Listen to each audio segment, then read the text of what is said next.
Good morning, everybody. We're on 11 o'clock now, so I think we can make a start. Firstly, a huge thank you for joining us today on what we hope will be a really helpful, bite-sized session that's really around the insights and consumer trends that we're seeing within personal care, health and beauty. Just a couple of points of housekeeping for everybody. First of all, please do drop any questions in the Q&A chat at the bottom of your Zoom link there. We'll either answer those as we go, or we can pick them up at the end in our Q&A session. Also, and very importantly, Katie has just dropped a link in the chat to a short worksheet that we'd love for you guys to download for us first of all. We really want this session to be tangible and useful to you guys. So by downloading that worksheet, you should hopefully be able to follow along with us and participate. And also just a note to say that we will be recording today's session so that we can share a recording with you afterwards. And when we kind of catch up with you later on this week. Great, so first of all, just kind of the purpose of today's session. And I think it's important to say firstly that recently we've been supporting our clients in all kinds of different ways, and not least collectively as we navigate our way through COVID. And one of the really useful things that we've established is these short kind of learning sessions that's all about unpacking bite-sized insights and trends that serve as inspiration to brand owners and marketeers like yourselves. And I think this is the antidote to those big cumbersome trends decks that land in your inbox. This is really about packaging key insights that can hopefully inform your activity as you move forward. On the call today, you've got myself, I'm Andy, I'm the Client Services Director here at Quantum. And then we've also got Katie, one of our brand strategists, and Camilla, our Junior Account Director. And Camilla, if you could just pop back to the agenda for me. The three of us will navigate through today's session. So I'm going to spend a short while just introducing Quantum to those of you who don't know us. And then we'll talk you through those 6 consumer trends in health and beauty. And that's where we're going to be doing this short exercise with you. So as I mentioned earlier, and to those who have subsequently joined, in the chat, you'll see a link to a worksheet, just a single page worksheet. If I could just ask you to quickly jump into the chat and download that, it would be great for you to have that at arm's length as we go into the consumer trends. We'll then have a look at some opportunities and inspiration for how these trends can inform some of your brand plans, and then some questions and next steps at the end. So firstly, a bit about us, to those who haven't worked with us before. We're Quantum, we are a brand experience agency, and we see ourselves as for brands, categories, and businesses that need to act differently. And I think acting differently has never been more important than it is today. It's so critical that brands stand out in the hearts and minds of our shoppers and consumers. And we're your behaviour change creators. We turn strategy into action, and we think about big ideas in many places. And by that, what we mean is, we're a multidisciplinary agency, and we will approach your challenge agnostic to the solution or the channel that we would recommend. It's really important that our ideas can live in many different places, so long as they're the places where we can really shift the needle and change behaviour with your consumers. And hopefully you'll get clarity, creative, and change. And in terms of kind of where we sit with our brand partners, we really see ourselves as that extension of your team who sit in the middle of all of that information that you guys are all too aware of in your day-to-day lives. And that could well be existing strategies, perhaps within your local market, but perhaps also from your global teams. Category trends and knowledge, the information that you're getting through from your retailers, for example. Consumer and shopper insights, and internal capabilities. And what we do, along with your brand challenges and brand goals, we take all of that information, we really unpack it, really interrogate it, and we turn it into action. And that could look many different ways. So it could be, for example, toolkits, big activation plans and campaigns. It could be category-led initiatives supporting the total category, in this case, personal care and health and beauty. It might be how we navigate our relationships with stakeholders and customers through meetings and content. Or it could be phygital experiences, event spaces, activations and experiential. So you'll see that we'll use all of these different tactics according to the challenge at hand. And I think in a nutshell, just to read our manifesto to you, we're a team of thinkers and doers, people that understand people, a challenger brand working with challenger brands. We practice what we preach: creativity, agility, impact. We do what it takes to change behavior, to make the complex simple, to make the theory tangible, to make the intimidating inspiring. For consumers, shoppers, stakeholders, we turn strategy into action, and action is needed everywhere. Big ideas, many places. And I think to pull one point out of this, we love the sentiment around challenger brands. We ourselves as an agency, we see ourselves as a challenger brands, and we work a lot with challenger brands in different categories within FMCG. And I think even market leading brands now need to behave with that challenger brand mindset to really stand out both amongst their customers and retailers and buyers, but also with their consumers and shoppers. And it's that mentality that we like to take to every brief.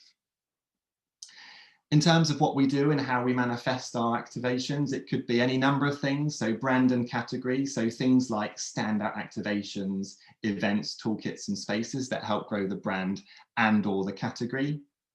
Phygital experiences, and this is the combination of both physical and digital worlds to create a really immersive interaction with consumers.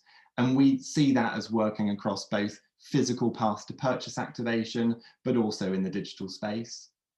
Global and local, so we work with both global and local partners. So that's building global capabilities and toolkits, but also working with local teams in implementing them and understanding local nuances in local markets. And shoppers and consumers. And ultimately, we need to make sure that we are designing activations that really inspire our shoppers and consumers and change behavior. And I think really a hygiene factor, we're really proud of our creative output, and it's all about carefully creative that changes behavior, wins hearts and minds, and lives in the real world. And just a flavour of the sorts of brands that we work with, and you can see we work across a different range of FMCG brands in different sectors. Within personal care, we work with Edgewell Personal Care. They're the brand owners for the likes of Wilkinson Sword, Chic, Banana Boat, Hawaiian Tropic and Wet Ones. And we support them in store with our shopper marketing, sampling, digital and experiential. We also work with the likes of Pfizer, specifically on their Centrum brand, on how we can develop platforms that speak to consumers and then toolkits that can help markets roll that out. And then outside of health and beauty, we work with the likes of Kraft Heinz, William Grant and Sons, Carlsberg and Campari. So that's a little bit about us. I'm now going to hand over to Katie, who's going to start our exploration today into the trends and insights that we're seeing within health and beauty. Amazing. Thanks, Andy. Okay, so I guess we'll start with our approach. In terms of our approach, we want to make sure that we're giving you something tangible here today, something that you guys can use in the coming year or years to really develop your brands. So the way that we've designed this webinar is to first look at the world in which we operate, kind of what's going on, why does it matter? And that's really the first layer here, which is the context. Then what we'll do is we'll look at how this context is impacting what people, consumers and shoppers want, but also what they care about and how we can apply this to the world of health and beauty. This is where our insights come in, and we'll be focusing our efforts here today. But I guess from our perspective, we really want you guys to, as Andy said, we really want you guys to take something away from this today. And where we find what we find most useful is actually understanding, how can I apply some of these insights to my brand or my category? How is this going to support me, and how can I use it going forward? So what we've done is created a number of opportunities, or shown you our thinking and how we get from insights into opportunities. Now, with quite a few of you on the call today, what we're going to do is give you an example of a brand that we work with currently, and apply some of those insights to opportunities, so you can see how that thinking evolves, and how you can use the worksheet today to build out opportunities in the future. And in terms of kind of how to use this process, well, we use this process quite a lot internally at Q, to develop not only long-term solutions, strategic kind of big wins, but also to think about what are those kind of short wins. How can we tap into what consumers really want and why they care?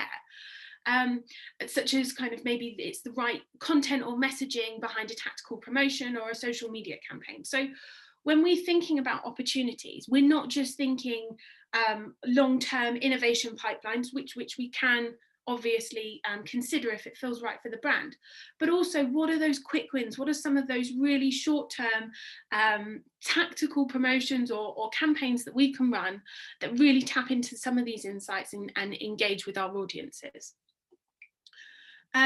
So what we've got for you is a worksheet, which I have posted in the chat. I'm hoping everyone's able to download it. Please just shout if you can't. What we would really love for you guys to do today is download this worksheet and just have it up when we're chatting through and having a bit of a chin wag. What this is essentially the 6 insights that we'll be walking through today. Think of your brand or a brand that you have ownership of, one of many potentially. And as we're talking through each of these insights, start to plot where you think your brand sits on each of these scales. Now, it's really important to know that there is no right or wrong place. There's no bad place to be on any of these scales. But what it does is it helps to create a very unique algorithm for us to then understand what some of those opportunities and wins can be for your brand in particular. So if you could download that, it's in the chat, that would be really helpful, and we'll be using it very shortly. And also to illustrate how to use the scale and what we mean by this, we've got an example of a client that we work with, Hawaiian Tropic, a sun care brand and very good client of ours. And we will be using them as an example to illustrate where we would plot Hawaiian Tropic on each of these scales. Now, Hawaiian Tropic, for people that don't know, they're a sun care brand. Their ethos is all around community, harmony, and care. It's a brand that's set in a beautiful tropical paradise that I wish I could be right now. And they inspire their consumers to live the Hawaiian way of life. So we'll have this brand in mind throughout the session, and kind of use it, as I said, as an illustration as we progress. So let's begin by thinking about the context in which we operate, the top of our funnel. So we've identified 6 macro influences that are impacting the world around us. None of these influences will be new news to you, hopefully, but it's important that we understand, I guess, from a broader scale, what's going on, and therefore how and why the insights we've identified have manifested and how they're kind of showing up in the world. So the first one that we have is the energy crisis. Now, we do have a global energy crisis on our hands. We all know the world is warming, and now more than ever, we need to be accountable for creating change. And that stems all the way kind of from governments and national bodies all the way through to brands, and how consumers and shoppers are looking for every brand to play its part in some way, shape or form. We're also faced day in and day out with a bit of a data overload, particularly as we're all sat at home over Zoom. We are consuming more data than ever before, and it can be really tiring, intimidating, and have quite a substantial impact on our mental health. And all of these things are really relevant for the health and beauty space as well. and we'll unpack some of those, how we can kind of use that trend both to our advantage and also as a counter to that trend as well. We'll look at that shortly. Next, we have a shift of power. We as consumers and shoppers have more power than ever before. It's both empowering, but it's also a huge responsibility. And we're not only in a position to kind of dictate how brands show up, but also why and for what cause, if any. And then health awareness. So we are more health aware than ever before. And by aware, what I mean is kind of both mental and physical well-being. And because of this awareness, we're more knowledgeable, we're less susceptible to stereotypes or traditions, and we're looking at ways that benefit our health from a personal perspective. So something very, very personal and important to ourselves. And another one, and this is a growing trend, but in light of COVID, we are less and less concerned about materialism and more concerned about making the most of experiences, getting out and seeing the world when we can. And although this has been on the rise for a couple of years, we are seeing this kind of really manifest and will manifest in 2021 and beyond. And finally, social distancing. Unfortunately, we can't get away from it. And it's definitely something we need to bear in mind for the future, be that kind of from a brand perspective, from our route to market, or our awareness of why we're socially distancing and how we can support shoppers and consumers to do so in a safe and caring way. So lots and lots of different big macro influences that we have kind of amalgamated to understand what the insights in health and beauty are moving forward. And combined, these influences have led us to 6 health and beauty insights. And Camilla's going to talk you through the first 2 of those now. Thank you, Katie. So the first one that I'm going to talk you through today is the balance of science and nature. Now, on each of these, we've just repeated the sliding scale. So as I chat through, you can have a little think about your brand or category and see where it might sit within the scale. So in terms of what this really is all about, so 2020 has done nothing if not excel the blurring of science and nature. This is very much led by advances in technology, intimate access to personal and health data, be that through our phones or through our watches, and the need for quick action to address the world's growing energy crisis. So we're continuing to see the power of science and the fruits of nature working together in harmony to really benefit us, our lives, and our planet. We're also seeing that we are more and more accepting of alternatives that leverage science in favour of nature. Now, in terms of how this makes us feel, so it's quite a big ask, but we really expect science to help us beat climate change. We're also coming to terms with the fact that natural is not always enough. We like things to be really backed up by scientific data.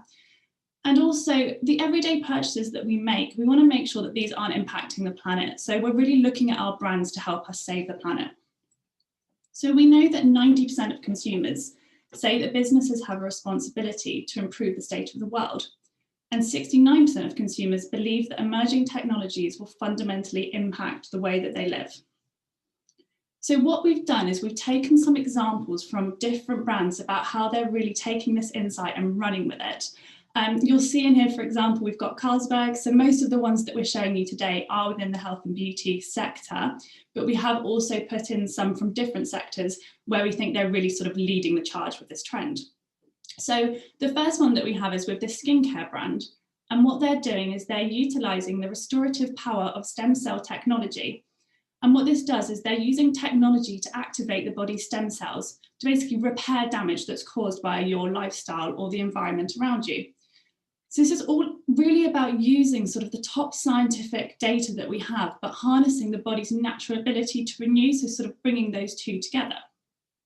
Carlsberg have made great steps forward in terms of their packaging, and we can definitely learn a lot from the sort of new materials and the innovations that they've come forward with.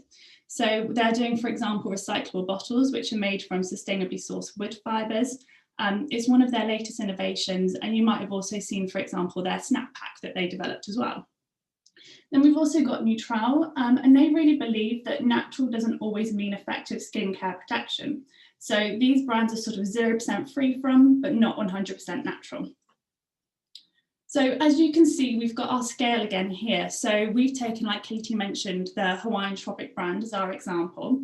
And what we've done is we've plotted it more towards the nature side. Like Katie mentioned, Hawaiian Tropic is all about the beautiful Hawaii, you know, the beaches, the sea, the trees, the smells. And it's all about sort of trying to take you back to that natural space. They're also reef friendly, and they're looking at making more and more of their packaging recyclable, and they talk about being PETA cruelty free across all of their products. So that's why we've placed them more towards the nature scale on this.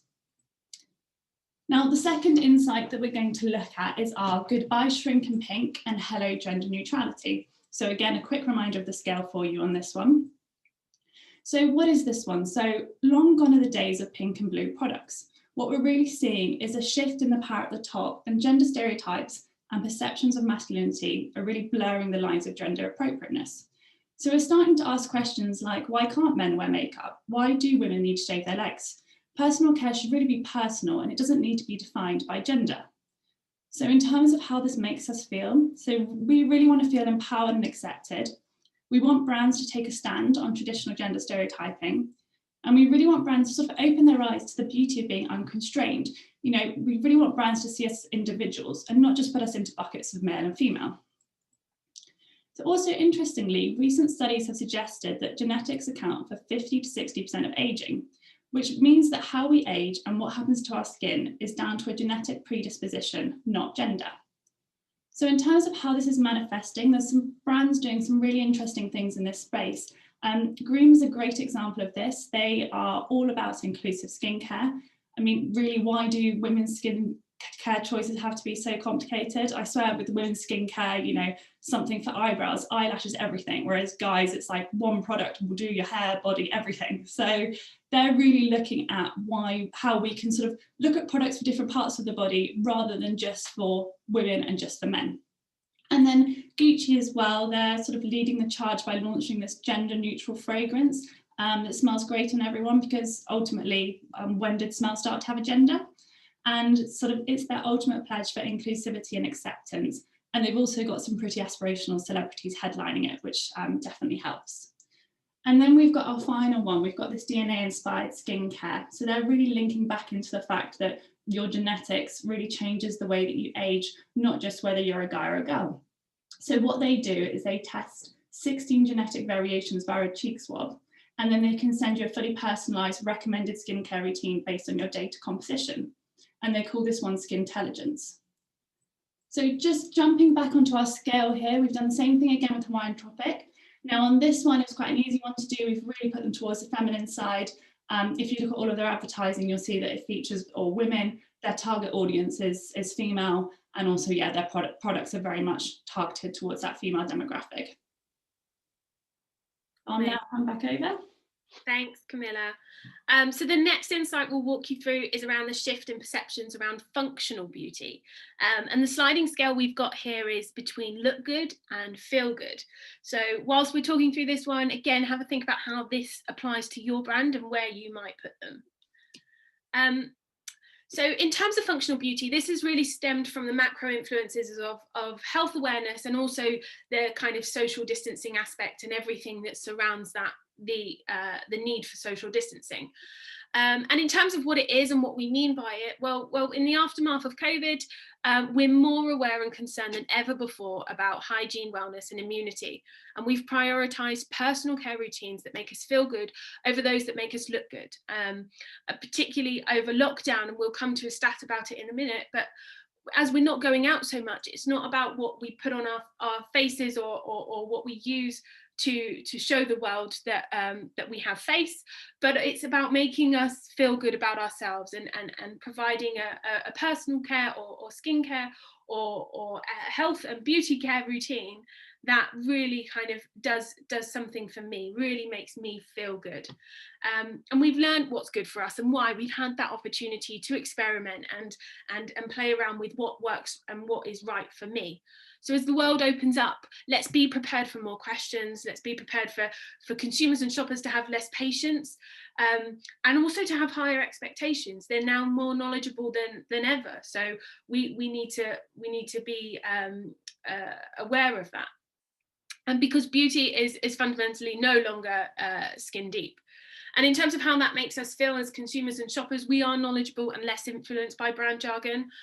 We have our own understanding of what works for us, or we're on that journey to understand it.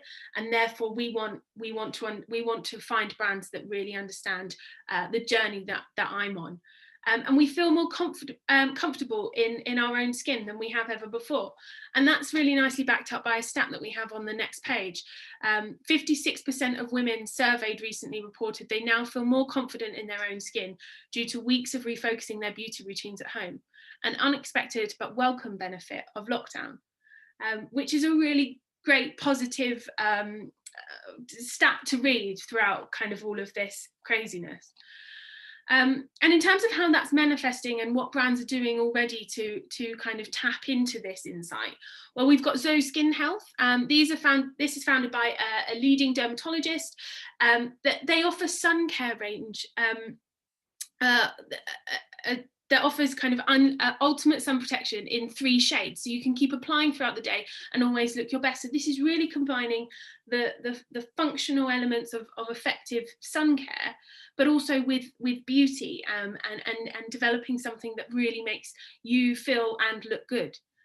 Function of Beauty are a 100% customizable hair, skin and body care business, and they're all about taking a quiz to create personalized beauty products that work best for your skin.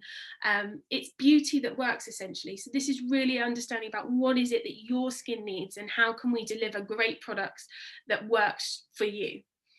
And then finally, Clinique. So safety is the new luxury. Antimicrobial technology that's been woven into their makeup brushes, coating the bristles in invisible solution that kills bacteria to offer added sanitary protection. So this is something that they've taken on to really kind of play into this need for maximum hygiene and kind of tapping into that need for the influence of social distancing and how we can really capitalize on that. And in terms of how this applies to Hawaiian Tropic, we've plotted Hawaiian Tropic kind of down towards the feel-good side of our scale, because it's not just about exceptional sun care, it's more about the Hawaiian way of life, the way they show up and their kind of aloha therapy brand world, their exotic scent and their sensorial texture. It's less about showing face to the world and more about tapping into the emotional indulgence and escapism of Hawaiian living. So it's really tapping into that need for consumers and their consumers to feel good. The second impact, or the fourth actually, the fourth insight that we'll be going through is small purchase, big impact, and a scale between fast fashion and slow beauty. So again, think about how this might apply to your brand. Where do you sit on this scale? Again, right now, not a right or wrong answer, but more of an opportunity for the future. In terms of small purchase, big impact, this has been influenced by a shift of power. As consumers, we have the power to dictate more than what we ever have before, the fall of materialism and also the energy crisis. And what we mean by it is that as we evolve into a society that values experiences over things, we become more conscious and cautious of the products we buy. Everything from zero waste shaving to supply chain optimization. We're not blind and we're not naive. We're active, aware and willing to change consumption habits if we're given a better considered alternative. For us and for many, it's less is more and slow is superior. It's really about those considered choices and what are those small changes I can make that will have an overall bigger impact. And in terms of consumers and how it makes them feel, we're more considered and conscious in our everyday decision making. We're looking for long-term solutions over fast and convenient, and we believe our small contributions can make a big difference. And this last point is really highlighted in a stat that we found, that we uncovered, where 96% of people believe that their own actions, such as things like donating or recycling and buying ethically, can make a difference. And over half of these people believe that these actions can make a huge difference. And that's so important because we're not trying to change perceptions, we're just trying to encourage behaviour. If that mindset is already there, then what is it we can do as brands to help people fulfil this idea that they can make a huge difference? And in terms of kind of how this is manifesting, it's manifesting across lots and lots of categories. It does definitely feel like the flavour at the moment, but for definite great reasons. Small is a brand that kind of believe that little things can make a big difference. They're high performance, eco-friendly cleaning products that they're delivered straight to your home. So they're packaged up in very kind of minimalist, recyclable packaging, sent to your home. No nonsense, just exactly what you need to be more responsible in your home care purchases. Sanex is a really great example. They keep your skin healthy. It will be with you for a lifetime. That's what they believe. We know what your skin needs and we can give you care you can trust. And they have developed things such as the Conscious Collective, which is a publication that goes out that talks about living more responsibly and more consciously, and how to make small changes to make a big difference. And finally, Eden, menstrual cups that are good for you and great for the planet. Reusable, zero waste and easy to make, making menstrual cups mainstream. And this is a really great product innovation that shows how everything, no matter how big or small, these purchases can really add up to make such a huge difference. And in terms of where we've plotted and how this is manifesting with Hawaiian Tropic, well, they currently sit on the side of fast fashion, we believe, and we collectively believe that there is a real opportunity for them to play into this slow beauty space. How do they take every equity they have and become a brand that has a huge impact from, as Camilla said earlier, really dialing up the need for 100% recyclable packaging, to the sponsors and the partnerships that they get behind. This is such a huge opportunity for Hawaiian Tropic, and definitely reiterates the point that we made earlier, to say that there is no bad place to sit on this scale. It's about how we then use it to create opportunities to become more relevant and useful today. So Andy, do you want to take the next one? Yeah, perfect. Thank you, Katie. So we've got two more trends to unpack together. The first of which is direct to my door. And this is a spectrum of automated convenience versus personalized and considered. And this particular trend has really accelerated because of the social distancing that we've been experiencing over the last 9 or 10 months. So what is it? Selling direct to consumers has been on the increase for years, but the pandemic has accelerated this trend exponentially. And personal care subscriptions, from razors to beauty boxes, are not new news, but what they offer to who and why is. And there's this really amazing opportunity to brands to stand out in this space. Consumers are keen to talk to and buy from brands that understand them and offer this convenience in a way that doesn't compromise on their values. And I think this is all about making consumers feel that they're getting much more than a product. They're getting a way of life, products and brands that speak to them and their needs. But beyond that, it's also about feeling part of a community. And brands that play well in this space have done a really great job of creating a digital and social community that brings like-minded people together. And they also feel that experiences should be more personalized. And that's a trend that we've been seeing for several years now. But what direct to my door means for us is that through direct selling, brands are able to really capitalize on this need for personalization. And I'm sure we all have experience in this over the last several months. And internet shopping isn't new, but 46% of internet shoppers worldwide said they intend to shop more online after the pandemic. And as brand owners, we're all reliant on third-party sellers, but brands are also now exploring direct-to-consumer selling, and that's a really good way of establishing a point of difference and speaking directly to consumers. And for this trend, we really are looking outside of category, because I think it's really important that we take learnings and insights from other industries. And one of which is a brand called Flavia, which is essentially a whiskey subscription service. But what they're doing is they're actually here to sell stories.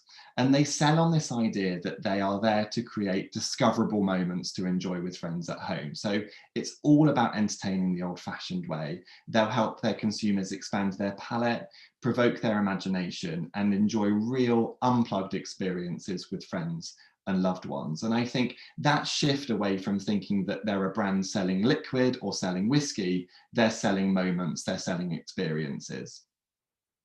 A box of stories is also super interesting. This is a book subscription service with a difference. It's about personalizing consumers' experiences by the brand actually sending books that kind of play to the interests and passion points of their subscribers. So people don't know what books they're going to receive on a monthly basis. All they know is that they're going to receive a beautifully, ethically packaged box full of amazing new reads that they otherwise wouldn't have discovered themselves. And then finally, within health and beauty, we've got Manscaped, and this is all about normalizing male grooming for a greater cause. And they sort of make no apology in being very provocative in their advertising and championing kind of male body shaving. But what's great about them is that they really own that space in direct to my door selling. They are able to talk directly to their shoppers and subsequently invest an awful lot of money in social spend in order that they can have a kind of a one-to-one dialogue with their shoppers and amplify their reach. When it comes to Hawaiian Tropic, and have a think about where your brand might sit on this, Hawaiian Tropic has a really good opportunity to deliver personalized and considered experiences for their shoppers and consumers. And we really need to start thinking about our consumers. You know, Hawaiian Tropic is about Gen Z and millennials, and we already know that they are looking for personalized experiences. And then from a product perspective, we've got an enormous, brilliant range of products with the Hawaiian Tropic, from oils to lotions, after suns, but also things like different SPS levels, different scents, different bottle sizes. So we believe there's an enormous opportunity for Hawaiian Tropic to be delivering really personalized and considered experiences to their consumers. And then the last trend for you is what we're calling health as social currency. And the spectrum here is for me and for others. So what is this? So, well, firstly, signaling to the world a healthy lifestyle has been on the rise for years as a form of self-identity and self-expression. But COVID-19 has brought the fragility of the human body to the fore, and the construct of being healthy is more attractive than it ever has been. So from the surge of active wear to the decline in alcohol sales and the rise of plant-based living, it's all about people choosing proactively different products from different categories that sets them as choosing positively amongst their peers. In terms of how it makes them feel, so we're more aware than ever what we put into our bodies. I'm sure some of you are doing dry January, and you know this is a trend. Veganuary is also a trend, obviously, that's been really accelerating over the last few years. But we're seeing this built into people's habits more often, rather than it being a temporary choice. We actively seek products that conform to preconceptions of healthy living. And we identify with others that share our lifestyle values. And this is all about that community of making sure that we're choosing products and brands that build a community of like-minded people. And this is really demonstrated by Strava. So the fitness social network that's experienced a massive 61% uplift throughout April and June of last year. And this is demonstrating that there is a need for consumers to outwardly communicate and show their peers that they're taking positive choices, because it says great things about what they're doing. And just a few examples, and I think Peloton is a really fantastic example of a brand that's using social currency brilliantly. This isn't just about exercise bikes. This is about a community of workout lovers. This membership that gives you access to not only world-class instructors, but also a live stream of members globally that amplify how you feel about exercise and about that brand. Birchbox is a beauty box subscription. It's about not just product and about connecting consumers to different product, but it's also about creating a community of beauty adventurers who can experiment, bond, and share their in-the-know knowledge lifestyle. And we see that with their self-care champions. This is to peer-to-peer selling and learning about product and using social currency as a way of communicating amongst their friends. And lastly, and quite far out of our category, but we're looking at Oatly, and this is all about how brands can use messaging as social currency. And Oatly is a really provocative brand, challenging consumers to rethink the dairy milk category and start thinking about plant-based alternatives. But by using really dynamic, provocative messaging, they're able to speak to the aspirations of their consumers, and then in turn give them the social currency to talk to their peers. In terms of Hawaiian Tropic, we've sort of placed them in the centre, and we've done that for two reasons. One is that Hawaiian Tropic is definitely for the individual. Its products are sensorial, they've got amazing scents, they've got that incredible feel of the lotion and the oil. And in that respect, there's this kind of really strong desire for that me moment, that moment where you're actually experiencing the product. But it's much more than that. Hawaiian Tropic is also about what it says to others about my choices. And Katie spoke before about the Hawaiian Tropic aloha therapy lifestyle. And by choosing Hawaiian Tropic, consumers are able to then demonstrate to their friends and peers, whether that's on social or in real life, what products they choose and what that means for their lifestyle. Great. So now that we've been through the health and beauty insights, and hopefully you've either learned something new today or cemented a few thoughts that you already had, I guess for us, the next question is always, well, what do I do with this? And that's a question that our clients come to us with quite a lot. So we thought what we would do is we would take Hawaiian Tropic as an example and pull out kind of 6 opportunities for the brand that each play into what we've seen today.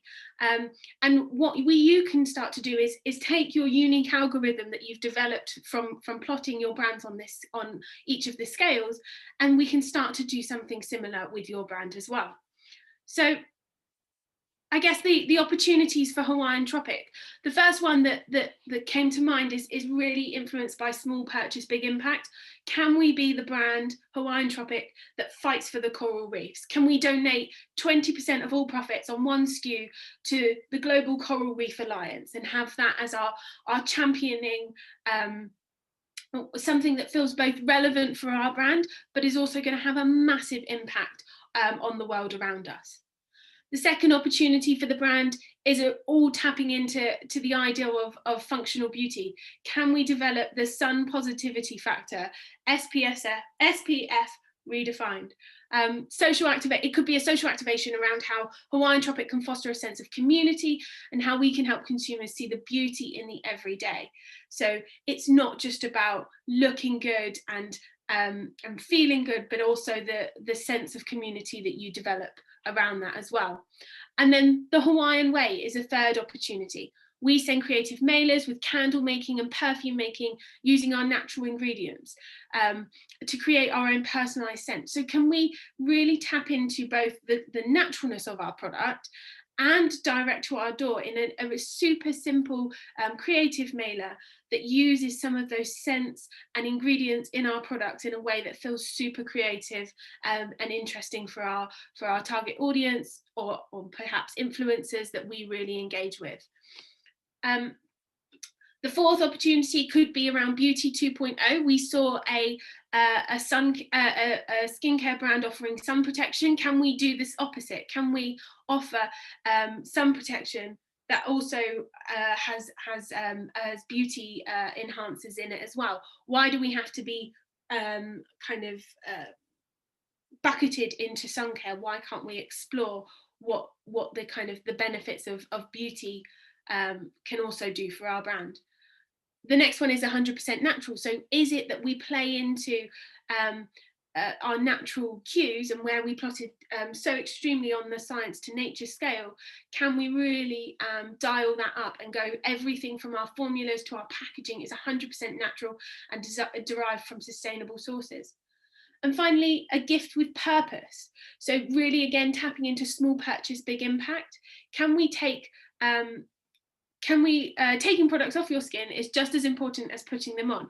we can give consumers a limited edition reusable banana fibre or bamboo cloth to wipe away sun-filled fun at the end of the day. A small incentive, a big difference. So this is taking the idea of a gift with purchase, but really putting a purpose behind it, something that we feel is both relevant to our brand, but also is going to have a big impact on the world around us. And a great example of a kind of short-term tactical opportunity for us there. So they're the six opportunities that we identified for Hawaiian Tropic, and hopefully that gives you a flavour of the sorts of opportunities that can be developed when you understand that unique algorithm for your brand.